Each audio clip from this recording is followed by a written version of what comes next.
मझधार में मखीच लगा 2 बार। ओम वसुदेव सुतं देवं कैस्य चारूढमर्दनं देवकी परमानन्दं श्रीकृष्णं वन्दे जगद्गुरुम्।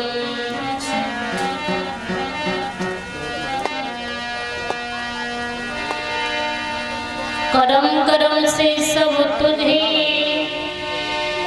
करीब कहते हैं, रहे मोरे भान से सब तुझको रहे मोरे भान कहते हैं। करम करनी मेरे भगवन बदरिया गम की छाई है, बना जी तूने लाखों की बनाई है। बोल गोविंद भगवान की, वृंदावन बिहारी लाल की।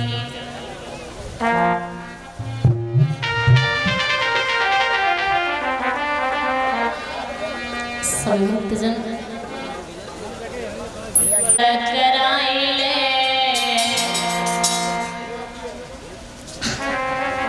और आए रही है जोर की आँधी,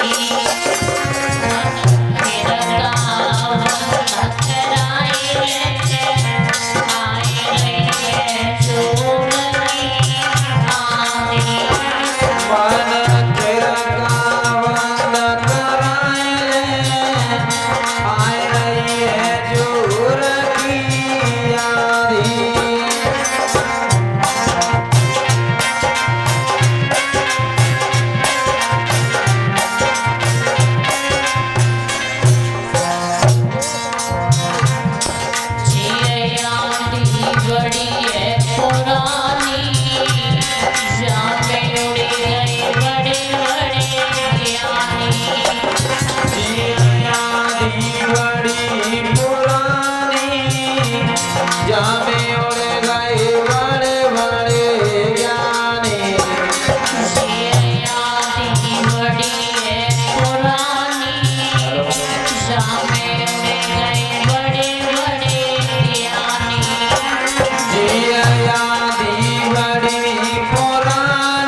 जाने नारद ऋषि को मारो, गौतम गए किनारो।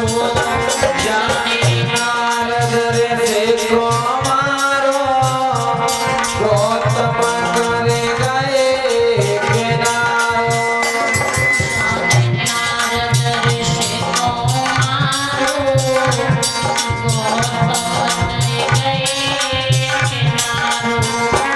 जाने नारद ऋषि को मारो,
विश्वामित्र जी को अपने महलों में लेकर के आते।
महाराज विश्वामित्र जी, राजा हरिश्चंद्र, आप हमें ऐसा करें, 60 वर्षों ना आप हमारा हमें अदा कर दें। ये सम्मान और सत्कार करने का भी समय नहीं है। जैसे ही महाराज चाबियों के लिए जब जेब में हाथ डाला है, क्या देखा कि चाबियों का गुच्छा तो पहले ही संकल्प में छोड़ दिया, और जब देखा है कि चाबियों का गुच्छा पहले ही संकल्प में छोड़ दिया है, तो महाराज याद रहे, राजा हरिश्चंद्र के पैरों तले जमीन खिसक गई। कहने लगे ये क्या हुआ? सुखदेव जी कहते हैं कि हे राजन परीक्षित, विश्वामित्र जी कहने लगे कि हरिश्चंद्र हमें 60 वर्ष होना चाहिए, चाहे आप कहीं से भी दें। जैसे ये बात कही तो तारा के पास में आई। तारा ने जब राजा हरिश्चंद्र जी को देखा है, तारा कहने लगी स्वामी क्या बात है, आप उदास कैसे हैं आज? तारा को जब सारा हाल बताया है तो तारा कहने लगी स्वामी अब तो बिकने के अलावा दूसरा कोई उपाय नहीं। तीनों प्राणी बेटा रोहित, मैया तारा, हरिश्चंद्र बिकने के लिए जब तैयार होते हैं, और जब तीनों प्राणी बिकने के लिए तैयार हुए तो महाराज याद रहे, सुखदेव जी कहते हैं कि हे राजा परीक्षित, जाकर के तीनों प्राणी विश्वामित्र जी के पास में पहुंचे। कहने लगे स्वामी हम बिकने के लिए तैयार हैं, आप हमें कहीं ले जा करके बेच दें। कहने लगे कैसे? कि आप हमें काशी नगरिया में ले जा करके बेच दें, काशी बहुत पवित्र नगरी मानी गई है।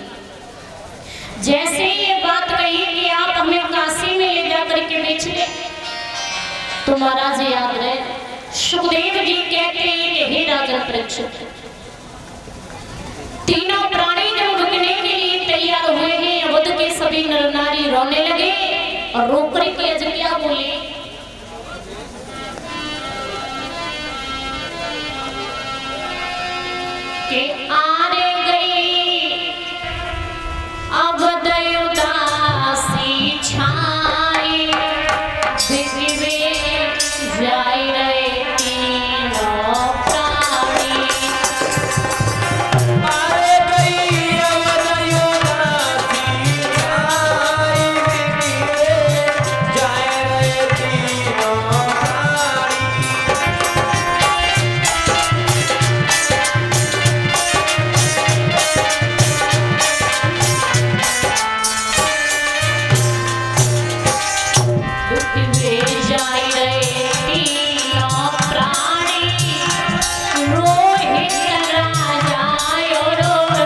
जब कहा, तीनों प्राणी ने महाराज याद रहे अपनी जन्मभूमि को प्रणाम किया। जन्मभूमि को प्रणाम करने के बाद में जब तीनों प्राणी धीरे धीरे आगे बढ़े, और जब तीनों प्राणी धीरे धीरे आगे बढ़े तो सुखदेव जी बोले कि हे राजा परीक्षित, तीनों प्राणी जब आगे बढ़े हैं तो महाराज याद रहे आज अवध के नर नारी सभी रो रहे, तो विश्वामित्र जी ने आगे जब तीनों प्राणियों को बढ़ाया है तो आज हरिश्चंद्र अपने अवध वाले सभी ग्रामवासियों को, अवध के नर नारी को समझाते हैं और आगे बढ़े। और आगे जब बढ़े हैं तो महाराजा जी क्या बोले,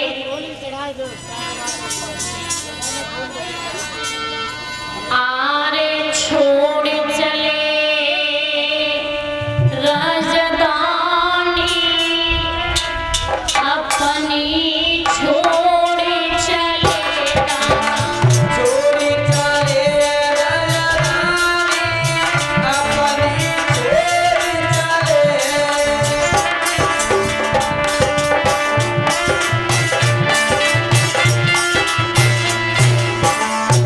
आरे छोड़ चले राजधानी अपनी छोड़ चले, छोड़ चले राजधानी अपनी छोड़ चले।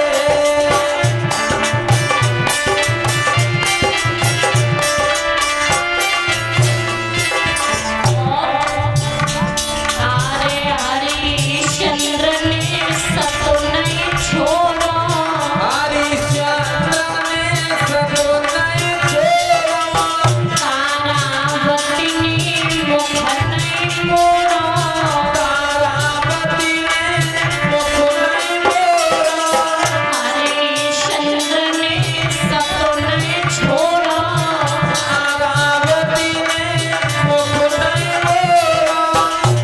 आज बसी गए मुँह में वीरानी अपनी छोड़ चली गई।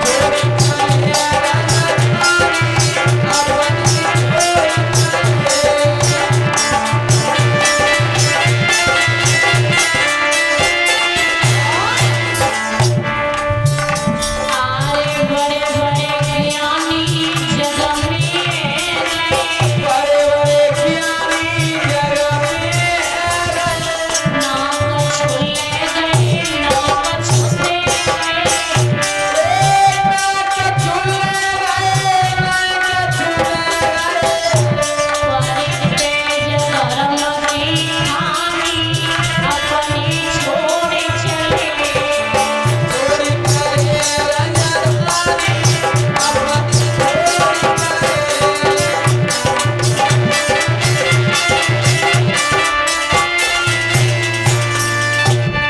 आज जब महाराज इस प्रकार से धीरे धीरे तीनों प्राणी जब आगे बढ़े हैं, और जब तीनों प्राणी जब धीरे धीरे आगे बढ़े, मैया तारा आज महाराज याद रहे कड़ी धूप पड़ रही है, तारा से चला नहीं जाता है, और जब तारा से चला नहीं जाता है महाराज याद रहे कहते हैं कि समय को बदलते कभी देर नहीं लगती, समय क्या से क्या करवा दे, कब से क्या समय कर दे। महाराज कहते हैं समय को बदलते कभी देर नहीं लगती। कहा कि महाराज राजा हरिश्चंद्र जब अपनी पत्नी और अपने बेटा रोहित को लेकर के जब महाराज चले, विश्वामित्र जी आगे आगे, मैया तारा जब रास्ते में जाकर के बैठ जाती है, कहने लगी स्वामी अब मेरे से चला नहीं जाता। जैसे ही ये बात कही कि स्वामी अब मेरे से चला नहीं जाता है, अभी आपकी काशी नगरी कितनी दूर है, तो रो करके जो मैया तारा विश्वामित्र जी से बोली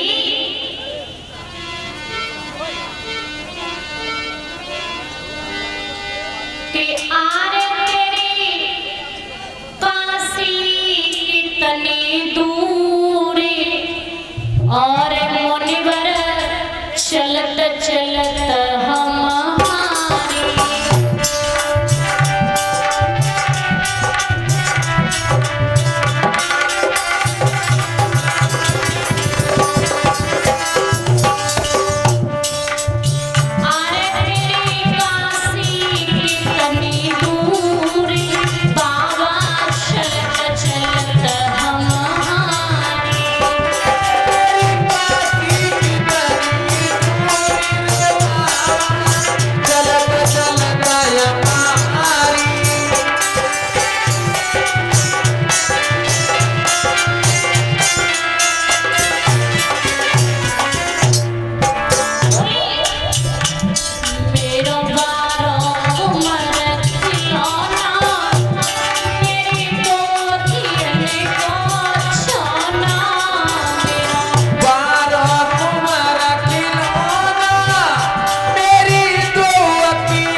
मैया तारा ने जब कहा तो विश्वामित्र जी कहने लगे कि अभी तो आपका राज्य भी नहीं निकला है, आप इतनी जल्दी से थक करके बैठ गए। जैसे ये बात कही कि अभी तो आपका राज्य भी नहीं निकला है, तो महाराज मैया तारा फिर चलने लगी। और मैया तारा जब फिर चलने लगी, बेटा रोहित आगे बढ़ के जमीन पर जब गिरता है तो मैया तारा जब विश्वामित्र जी से कहने लगी, मुनिवर अभी आपकी अवकाशी नगरी कितनी दूर है? तो रोक करके मैया तारा आज बोली कि पैरन पड़ी गए छाले में कैसे चलूं, पैरन पड़ी गए छाले में कैसे चलूं, पैरन पड़ी गए छाले में कैसे चलूं, पैरन पड़ी गए छाले में कैसे चलूं।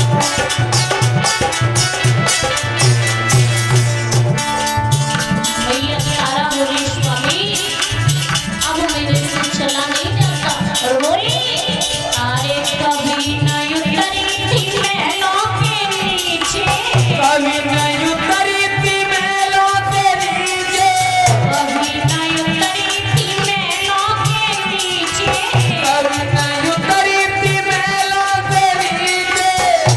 आज सो पगुना में जाने में कैसे चलूं, पैरन पड़ी गए छाले में कैसे चलूं।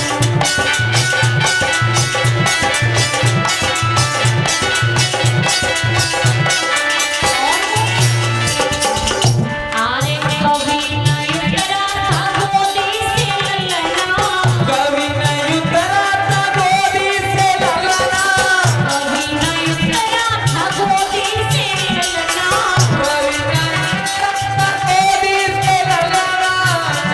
जो चलता है तो खटाले में कैसे चलूं, पैरन पड़ी गए छाले में कैसे चलूं।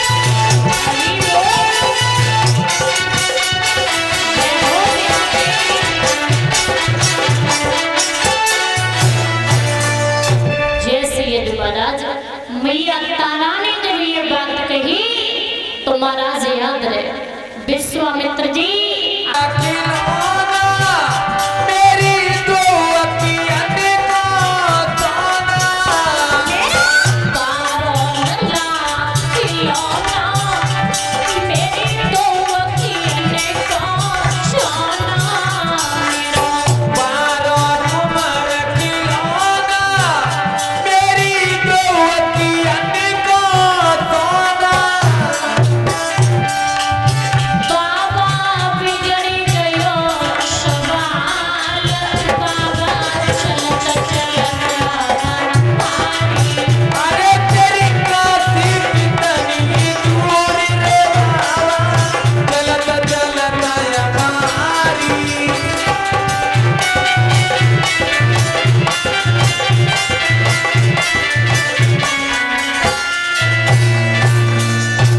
इस प्रकार से जो महाराज याद रहे, आज मैया तारा ने जब कहा तो विश्वामित्र जी कहने लगे कि अभी तो आपका राज्य भी नहीं निकला है, आप इतनी जल्दी से थक करके बैठ गए। जैसे ये बात कही कि अभी तो आपका राज्य भी नहीं निकला है, तो महाराज मैया तारा फिर चलने लगी। और मैया तारा जब फिर चलने लगी, बेटा रोहित आगे बढ़ के जमीन पर जब गिरता है तो मैया तारा जब विश्वामित्र जी से कहने लगी, मुनिवर अभी आपकी अवकाशी नगरी कितनी दूर है? तो रोक करके मैया तारा आज बोली कि पैरन पड़ी गए छाले में कैसे चलूं, पैरन पड़ी गए छाले में कैसे चलूं, पैरन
महाराज मैया तारा ने जब ये बात कही तो महाराज याद रहे विश्वामित्र जी पहुंचे, कहने लगी स्वामी आपका ये बेटा है, एक ही बेटा है, बड़ी मुश्किल से मैंने ये बेटा देखा था बड़े कष्टों के बाद में। अरे स्वामी इस बेटा को यदि कुछ हो गया ना तो मरने और जीने लायक नहीं रहे। स्वामी आप कहीं पर थोड़ा बैठ ले, आप कहीं पर थोड़ा आराम कर ले। हरिश्चंद्र कहने लगे तारा बैठने की बहुत दूर बात है, जब तक राज रहेगा तब तक एक चैन की मैं सांस भी नहीं लूंगा।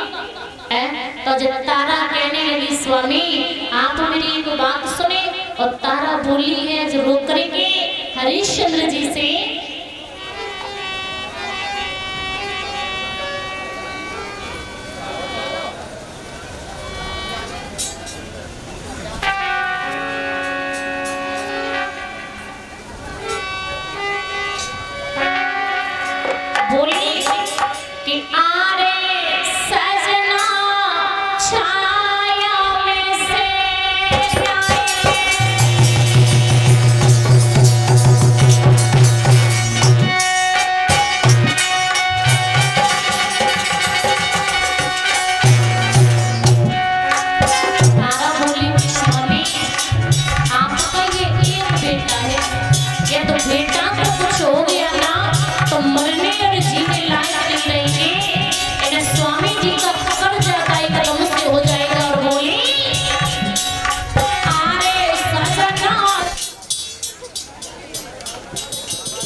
बात कही। और महाराज इतनी बात जब तारा ने कही तो विश्वामित्र जी और जब कमंडल लेकर के आगे बढ़े, और जब विश्वामित्र जी कमंडल लेकर के आगे बढ़े और जाकर के महाराज याद विश्वामित्र जी हरिश्चंद्र से बोले कि आप ये पानी पिए। हरिश्चंद्र कहने लगे गुरुदेव जब तक ये मेरा राज रहेगा तब तक पानी पीना तो बहुत दूर की बात है, मैं पानी देखूंगा भी नहीं। कहने लगे फिर बैठे बैठे कर क्या रही हो, चलो आगे। महाराज जाकर के तीनों प्राणी काशी नगरिया में पहुंचे, और जब तीनों प्राणी काशी में पहुंचेंगे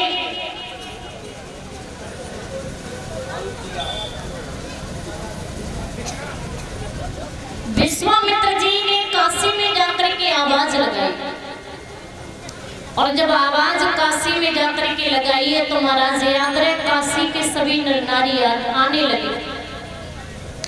कोई आकर के राजा हरिश्चंद्र जी से पूछता है कि महाराज इस मर्द की क्या कीमत है। कोई तारा से आकर के पूछता है महाराज इस स्त्री की क्या कीमत है। कोई बेटा से आकर के पूछता है महाराज इस बच्चे की क्या कीमत है। महाराज याद रहे उसी वक्त जब धीरे धीरे शाम का टाइम जब हो जाता है विश्वामित्र जी कहने लगे क्यों अभी तो आपको कोई खरीदने के लिए भी नहीं आया, अब हम आपको कहाँ ले जाए। तो कहने लगे जब महाराज हरिश्चंद्र के गुरुदेव थोड़ी देर का इंतजार और करें। जैसे ये बात कही तो महाराज याद रहे उसी वक्त कालू भंगी आया। कालू भंगी ने आकर के हरिश्चंद्र जी के हाथ में हाथ फांसा और कहा कि महाराज इस मर्द की क्या कीमत है? 20 बार सोना। 20 बार सोना देकर के महाराज हरिश्चंद्र जी को कालू भंगी खरीद ले गया। उसके बाद में एक ब्राह्मणी आती है। ब्राह्मणी ने महाराज 40 बार सोना दिया है। मैया तारा और बेटा रोहित को खरीद लिया। सुखदेव जी कहते हैं कि राजन परीक्षित एक दिन की बात कि हरिश्चंद्र गागर हाथ में लेकर के नदी पर पानी भरने के लिए जाते और जब नदी पर पानी भरने के लिए जाते महाराज 36 दिन में भोजन एक भी दिन नहीं किया था। शरीर में इतनी ताकत नहीं, गढ़ा तो महाराज भर के रख लिया है लेकिन उस गढ़ा को उठा सके। देख रहे कोई आ जाए तब तक क्या देखा, खुद की पत्नी आ जाती है तारा। तारा से कहने लगे हरिश्चंद्र की तारा आप मेरे गला से थोड़ा हाथ लगा दे, मैं आपका बड़ा एहसान मानूंगा। तारा कहने लगी स्वामी आपके गला से मैं हाथ तो लगा देती लेकिन स्वामी आपके हाथ में एक भंगी का गड़ा है और मेरे हाथ में एक ब्राह्मण का गड़ा है।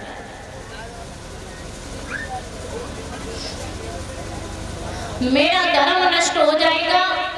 स्वामी मैं आपके गड़ा से हाथ नहीं लगा पाऊंगी। तारा ने तो मना किया है। हरिश्चंद्र जी ने स्वयं उठाया गड़ा और स्वयं उठा करके लेकर के जो महाराज जा रहे थे तो याद रहे सुखदेव जी कहते हैं कि हे राजन परीक्षित तो रास्ते में पैर इनका फिसला, ये गिर पड़े, गड़ा वो फूट गया। कालू भंगी कहने लगे क्यों हरिया इस प्रकार से यदि आप रोजाना गड़ा फोड़ेंगे तो फिर इतने गड़े कहां से आएंगे? जब ये बात कही तो महाराज याद रहे कहा कि आज के बाद में आप पानी भरने के लिए नहीं जाओगे, ये लो काली कमली, ये लो लाठी, जाकर के आप मरघट में पहरेदारी करेंगे। जो भी लाश आएगी का टका लोगे, उसके बाद में लाश जलने दोगे।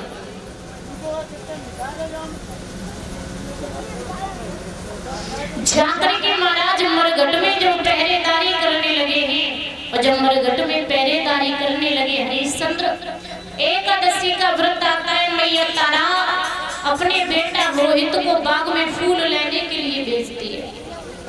उसी बाग में विश्वामित्र जी महाराज एक सर्प बन करके फूल में बैठ जाते हैं। जैसे ही बेटा ने जब महाराज अपना हाथ उस फूल पर डाला तो विश्वामित्र जी ने बेटा के हाथ में अपना फन मार दिया।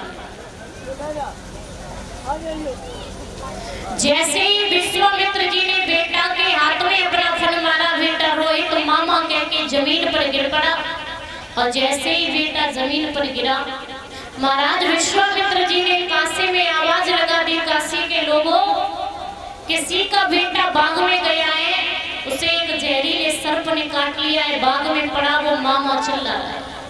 जैसे ही ये बात कही तो सुखदेव जी कहते हैं राजन परीक्षित मैया तारा दौड़ी, दौड़ करके महाराज आकर के ब्राह्मणी से बोली माँ बाग में मेरा ही बेटा गया है। ब्राह्मणी कहने लगी पहले आप खाना बनाए, भोजन बनाए, बर्तन साफ करें, उसके बाद में आप जाओगी। मैया तारा रो करके महाराज भोजन बनाती जा रही है, रोती जा रही है और रो करके जब मैया तारा बोली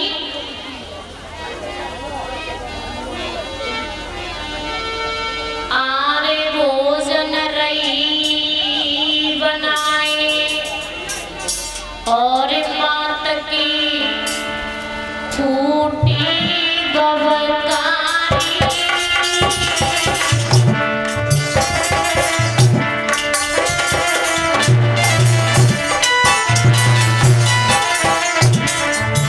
मैया तारा रोती जा रही है। रो करके मैया तारा बोली आरे भोजन रही बनाए मात की फूटी बवकारी,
भोजन बना करके ब्राह्मणी के पास पहुंची। ब्राह्मणी से आज्ञा लेकर के जाकर के मैया जब बाग में पहुंची तो क्या देखा, बेटा रोहित जमीन पर पड़ा है। बेटा के मुंह से जाग निकल रहा है। मैया ने एकदम से झपट के बेटा को गोदी में ले लिया। मैया कहने लगी, लाला तूने ये क्या किया? तेरे बिना अब तेरी मैया कहाँ जाएगी? अरे बेटा, इन प्रदेश के बीच में कोई नहीं जिसके सहारे तेरी मैया जिएगी। तो रोहित महाराज अपनी माँ के हाथ पकड़ के कहने लगे, मैया आप रोए ना। अरे मैया, मुझे सर्प ने काटा है। मैया आप मेरी एक बात सुने। तो रोकड़ी का जो बेटा बोला है कि दुख सुख की जो कछु कैरी सो मैया जलती